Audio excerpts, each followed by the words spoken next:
ce qui concerne l'affaire de la liste qu'on appelle en Grèce liste Lagarde, pendant les élections du mai 2012 et du juin 2012, nous, comme Syriza, avions très clairement dit qu'on va taxer les grandes fortunes et les grands dépôts à l'étranger, et en particulier en Suisse. Et le chef du parti de PASOK, qui était l'ancien ministre des Finances, M. Venizelos, n'a rien dit alors qu'il avait cette liste dans sa disposition. C'est une très grande affaire qui est en ce moment examinée par le comité de transparence du Parlement grec. Je fais partie de ce comité, et lors des séances des trois dernières semaines, on a examiné les deux ministres anciens et les chefs du corps contre la criminalité économique, qui ont l'un après l'autre dit qu'ils n'ont rien fait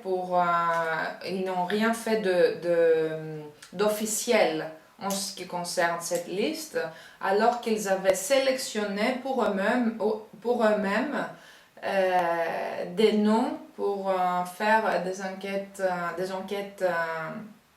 moi je dirais privées.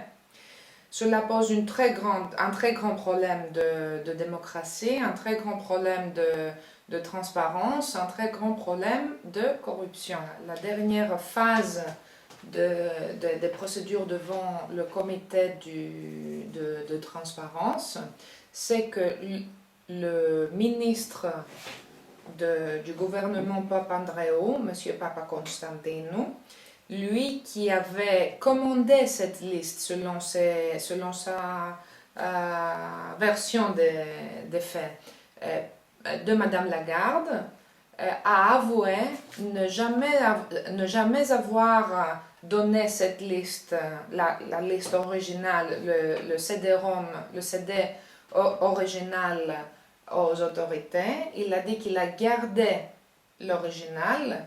Je lui ai posé la question: où est maintenant le CD et à qui il l'a donné, parce qu'il a dit qu'il l'a donné à quelqu'un pour le garder pour des raisons de sécurité. Il a refusé à dire où est le CD maintenant, mais il n'y a pas eu de prosécution pour un crime flagrant pour lui. Il y en a eu pour le journaliste qui a avéré l'état des choses.